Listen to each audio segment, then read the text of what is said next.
দেখো আজকে আমাদের রাতের মেনু। দেখো গরম গরম ভাত বসিয়েছি, ঠিক আছে। আর করব রুই মাছের ঝোল, আলু ধনেপাতা টমেটো দিয়ে গরম গরম। এটা হলো রুই মাছ।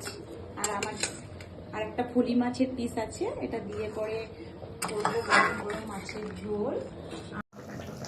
এবার হয়ে মাছের ঝোলে ধনেপাতাটা দিয়ে দিই।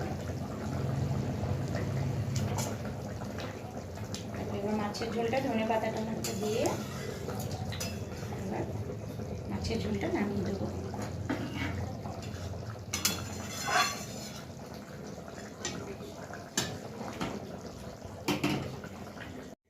হলুদ নুন চিনি মাখিয়ে রেখে দিয়েছিলাম বেগুনটা। এবার দেখো বেগুনটা ভাজবো।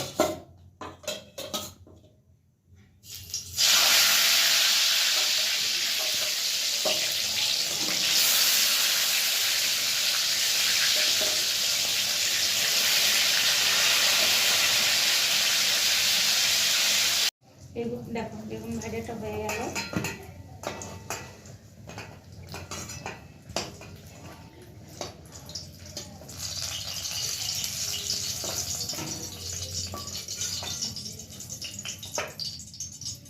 গরম গরম বেগুন ভাজা ঘি দিয়ে কাঁচা লঙ্কা দিয়ে খাবে।